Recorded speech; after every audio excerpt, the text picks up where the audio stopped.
This is going to be glib and rude, but at least it's honest. I don't think it's skeptics that are actually agreeing with Jordan, or at least not people who are applying skepticism. The thing is, skepticism is essentially, as the last gentleman said, withholding your assent to an idea. It is, I am not convinced and will not be convinced until there's sufficient evidence to warrant that. That's it. It's not saying this is nonsense. I don't run around. In many cases, there's a line that Richard used that's from somebody else, and I'm going to butcher it, but it was something about your idea isn't even wrong. That it's so muddled and confused that it isn't even wrong. Essentially, it's incoherent and unfalsifiable. I don't know how big of a threat this is. What I've been trying to do, I did the event, and I know Douglas is going to do some events. Sam's done. I think Sam's got like 3 or 4 events with him.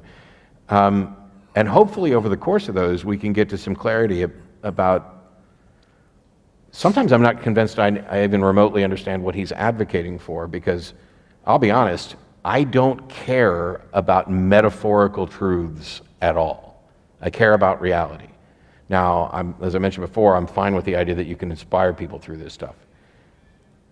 But I can't tell you how much of a danger it is to anything, because there are fans who've written me who say, oh, I'm a big fan of yours and I'm a big fan of Jordan Peterson's. I couldn't wait for you guys to sit down and talk.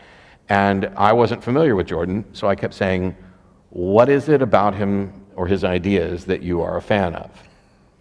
And most of them didn't answer. There were a couple that answered with something that I still didn't grasp, and one of them was pretty much, I just like the way he talks about stuff, and he's really good on psychology. And I'm not here to psychoanalyze him or get in his head, but based on what he said, I don't know how much danger there is. It may be that this is a softening of religion. It may be a completely different type of reform. I just wish that I have a difficult time looking at someone who's an apologist about something that's unclear. Because if a word can mean anything to anybody, then it means nothing. And so if you say, I believe in God, and you and everybody else have a completely different, God is real, and you have different definitions of God and is and real, I don't know where you go from there. Yeah, I agree with some of that. Then you're partially right. And I'm partially right. I think that he's done several things, and he's doing several things which are very important. I don't know if one's allowed to still quote Woody Allen, but let me just try. Some years ago, Woody Allen gave an interview in which he was asked about whether he minded not having gone to university, and he said he had, because although he'd spent his life reading, and amazingly wide reader and a wide knowledge, he said he felt that like a bridge, he had that bit and he had that bit, but what he hadn't ever got was that. And I knew exactly what he meant. Like, I don't have the arc that you can get if you studied the whole of, I don't know, whether it's literature or law or whatever. You know how you get to there because you came from it, and you know the whole route over the bridge. My view is that a lot of young people, which is who Jordan's mainly speaking to, I think, are people who just, they don't know, like, what is this tradition or this civilization or this culture or this art or this philosophy or any of it. They've been, maybe it's worse if they've been to university these days, but everything's been deconstructed. They're told there is no core idea, no core curriculum, all this sort of thing. Everything's going to be taken in its own context. And the world is befuddling to them because it's been presented as more befuddling even than it is. And he's trying to give these people, and I think pretty successfully is, an idea of what that whole bridge might be.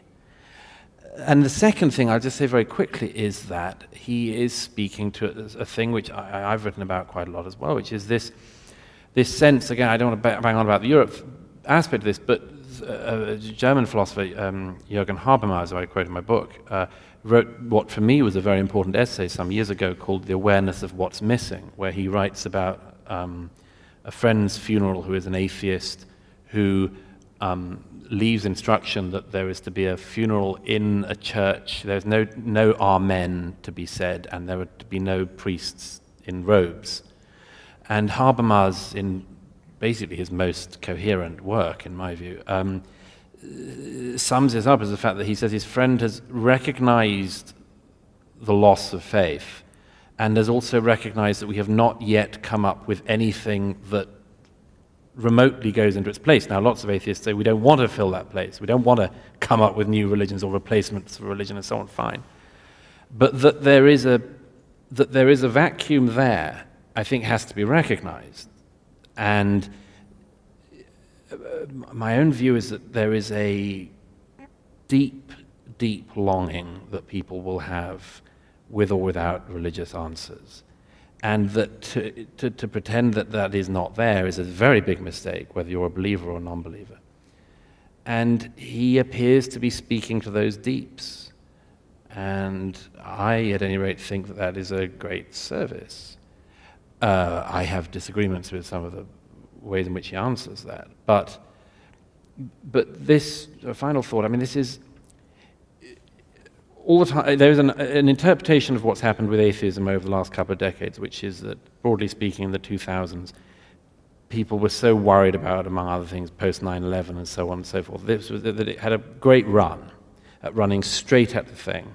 Did a terrific job, Hitch and others, amazing thing, but that we are in something that is following that success at the moment, by which I mean that running at the target worked to some considerable degree. But there are a set of questions now which we have to be engaged in, which are slightly further down the road. And I think he's involved in that territory as much as or more than anyone. And I'd see no other plausible people at the moment. I think I agree with you that he's filling a gap that some people experience. I just don't agree that there's necessarily a gap, because I'm happy with taking the good wherever I find it, including within religious doctrines, and getting rid of the bad. And so the concerns that people have about the vacuum portion, everyone that I've been presented with, I have, at least for me, and it may not apply for everybody else, I don't see a vacuum there. Right. I have a perfectly acceptable moral foundation absent religion. I think that, and as a matter of fact, not only do I think that the vacuum is something that religions have created, but amplified. They've done a disservice to people in how they deal with death by not acknowledging that it's an inevitable part of life. That if you realize or are convinced that this is the only life you know you're going to get, you might treat people differently the first time around rather than thinking you could make up for it. Sure. It was said once that religions poison you and then offer you the cure. And I think that it's more accurate to say, and I've said this before, that religions convince you that you're poisoned and then offer you the homeopathic remedy. And it turns out that there was no poison, that you weren't a bad fallen creature, that you that your fears about death or loneliness or whatever, these are just the facts of the universe. The universe doesn't care about us, so we have to care about us. And that's where secular humanism comes in. So I agree that atheism doesn't offer anything to fill those gaps, but secular humanism does. But I also agree that there are plenty of people who aren't going to accept that, and he may be filling a gap. And on that front, I'm a little worried, not that the gap is being filled by something that is terrible or particularly dangerous, but I see some things that are cult-like, and there are people who almost view him as a messianic figure. They don't know what to do with their life, but he can tell them. Sure, but look, that can happen to a range of people. Sure. I mean, I remember at the end of his life, Hitch was concerned about the fact that some people, I mean, I remember there were people like who asked Christopher to officiate at their weddings. Yeah. I mean, that is a nightmare.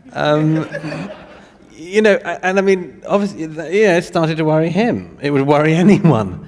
I'm not bloody wedding. I did 2 weddings. I'll never do another. No, I mean, it's so I mean, I wouldn't blame Jordan for that. It can come towards anyone who is presenting a comprehensive, deeply thought through, even if they're slightly wrong, you think at times, but a coherent explanation of what we're doing. And I mean, I've sensed this for years, that young people in particular, it's like, what are we doing? Well, I'm not blaming him for it. Sure. I'm just talking about the effect that I see. Got time for another? Yes. Hi, Douglas. Hi. I know you talked about your rejection of labels. I do think you have some conservative views, even by U.S. standards. Sure. As someone who's center-left, though, I find myself largely agreeing with many of them, and even the few I don't, it makes me pause for a moment. Voices like yours, I think, are surprisingly rare, particularly on the right in media today. And I think part of it is just intellectuals and more articulate folks do not want to risk having to break through the nuance of why they're not xenophobic or racist or hold bad views, and they'd rather not volunteer that information, leaving more extreme voices to fill that gap. So you talked about bridging divides and getting out of the bubble. How do you achieve that if maybe one side has a steeper price to pay for expressing their views than another? Good question. I broadly think that all this has been made infinitely worse by social media, which is one of the reasons why I don't engage on it. As I said about before, I mean, I wouldn't go out into the street and invite people to shout names at me, and then, like, if I didn't hear properly, go over to them and ask them to do it clearer. And in the same way, I don't seek out the sort of mad burlesque of the debate, or what passes for debate on social media. But it's clearly exacerbated because people on, I think, all political sides are increasingly behaving like trolls. So, I mean, you see it all the time. I mean, take abortion. I've got pretty typical European views about abortion. Okay, but when you hear people talking about abortion as if, there was one like "shout your abortion" a little while ago, like, at least concede this is a really important moral question, which we have to think about seriously, and you might come to one decision, either or the other. We might be pro-choice like me, but don't just try to piss off people who are pro-life. I think pro-life, by the way, I don't like the saying, it's like the other side is pro-death, but anyhow. But you see this all over the place at the moment, on almost every issue. It's like, the people I Lena Dunham says this, so I'm going to say this. Donald Trump said this, so I'm going to run this way. And it's just clearing out all the mainstream. I gave the example of Russia, but I mean, you could do it on almost anything. People that seem to be forming political views, not because they've reasoned themselves into them, but because they want to piss off people they hate. And I just think we have to find a way to do better than this. And it comes back to this thing about not making claims about your opponents that are just demonstrably untrue. I mean, I have this with Sam. Like, somebody said that a conversation Sam Harris and I had was like Nazism or something. Like, you gotta be the most fucking ignorant person in the world to think that Sam Harris, the West Coast yoga-doing, meditating liberal, is a jackbooted Nazi, okay? And I make no claim about myself, but you gotta know nothing to say that. You got to have not seen anything, or been anywhere, or read anything, unless what you're trying to do is to clear out the decent liberal ground, okay? And that's what some people are trying to do. I see it all the time at the moment. It's like, we want to get rid of the voices who are plausible, so we'll make totally illegitimate claims about them being Nazis, fascists, white supremacists, and so on, in the hope that we'll throw enough mud at them that they're no longer in the debate. I say, again, you have no imagination of where this goes, because if you've heard people, this is another thing we've all seen all the time.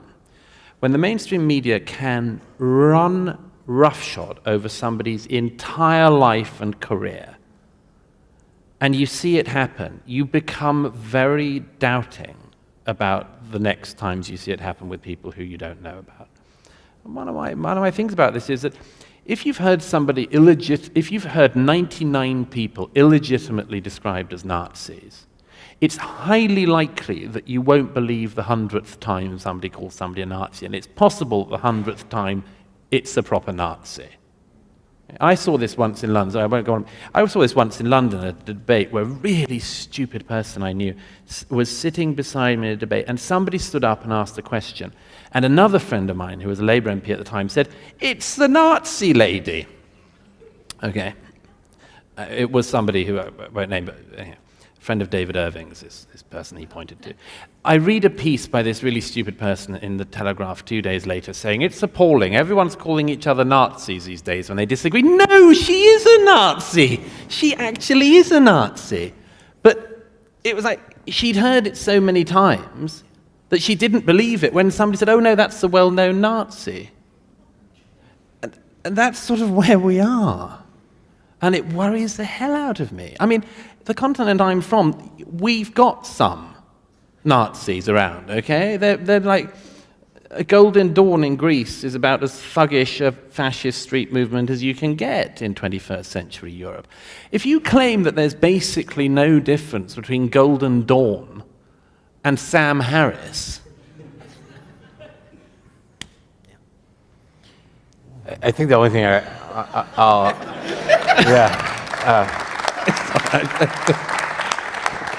I'm tempted to add nothing, but there's one thing that ties to your question, and no offense to Douglas, but I heard him do it, we all do it. But I keep cautioning people against it anyway, even though I'm prone to it, so it's worth getting out there. Argue honestly and stop pretending that you can read people's minds. yes. When I'm as pro-choice as you are going to find, I've debated it, I will call the other side anti-choice, and I will demolish their views that I think are actually harmful. But my wife and some of her friends had previously said, the anti-choice people, they just want to control women's bodies, they just want to control sex, they just want to punish women for having a vagina, a uterus, sorry. Boy, I can't believe I got that wrong. It's not my area. Yeah. So cheers. And I said, don't do that. What you should do is say exactly what the truth is, which these individuals want to implement policies that would have the effect of controlling sex and making women slaves to their biology, et cetera. That doesn't have to be their motivation. Their motivation could be, we want to make sure that every living thing lives forever. And if you misrepresent what their actual motivation is, they get to dismiss you immediately. In the same way that when Jordan Peterson or somebody tells me that I don't actually not believe a God exists, I get to dismiss them because I know me enough to know that they're wrong about that. And so if you stop pretending you can read people's minds and stop pretending you know what their motivations are and instead talk about what they're actually doing and the consequences of those actions, I think you will get a lot farther. There's a lady there. Thank you. Yes. Hi, Sarah. I'd just like to say I'm Jewish. I do believe in God, but I don't think that God it discriminates against atheists because He made you guys for a reason. Then number two, I would like to address the you bring up the Blitz. Circuitously or, obliquely. I would like to ask, first of all, as an atheist who speaks on religion regularly, weekly, do you find that that's a substitute for ministry? Your family is very strong in ministry. And number two, if you did not have your ministry, what would you have a passion for that kept you going? And what would you do as a vocation? Is this for me? Because I think so. You This is first. for you and for you. I was going to say, I didn't bring up the Blitz at For all. you, So. I know that your father was a Presbyterian minister, yes? Not a minister, no. He was, but you were, He was a congregant. But, okay, I didn't know it. Sure. There was, your Wikipedia is incorrect. Yeah, not for the first time. Yes. The short version is I'd have a passion for all the same things that I have a passion for, as far as I can tell. I mean, obviously I can't rewind the clock and remove my religious upbringing and everything else. I'd probably have a passion for much the same things I do, for learning and educating and magic and my hobbies. But the values that I have, the interesting thing for me was when I found my way out of the religious beliefs, I had to take an inventory of my entire life and why I believed what I believed. Hey, if previously killing people was wrong because God said so, well, does that mean I can kill people? It turns out, really easy answer, no. And there are good reasons. I'd rather not die, you'd rather not die. It's probably in our best interest to make sure we discourage that sort of thing. So you can have completely pragmatic, even selfish reasons to reach those conclusions. So what about psychopaths? Well, I mean, you don't get to point to the exception. They're not going to have a reason whether there's a God or not. The better question is, why did God make psychopaths? But That's a question for psychology, whether he did or not. Well, so anyway, I would have a passion for much of the same things. My passion isn't let me destroy religion across the world. It is to, and because I'm not saying there is no God and religions are wrong, I'm saying I'm not convinced there is a God, and every time throughout history somebody's tried to argue for one, it's been logically fallacious and without evidential support. Personal faith without judgment is not support? I'm sorry? Personal faith without judgment of others is not support? Personal faith without judgment of... The person who just asked the question about religion dying out, it reminds me an awful lot of Oprah's idea about, a bunch of old white people have to die out before the racism is gone. It's a bit of a eugenic solution. It's not eugenics. I'm just saying that we're going to have to wait. I'm saying it's going to take time, that there are some people who... But what if it never dies because people like me teach our children? Well, it may never die. Matter of fact, I don't think that it will die. I think it'll just be diminished to the point where it's no more relevant than flat earthers. But I mean, maybe I could just chip in to say that I don't spend all my time arguing about religion or telling people to drop their faith or anything like that. True. But, I mean, you asked what else one would do, and I, at any rate, feel rather resentful about this. Not towards you, but I feel rather resentful about the amount of time I have to spend on this. Having been brought up in the Christian tradition, and I mean, I don't hate it, I don't loathe it, far from it.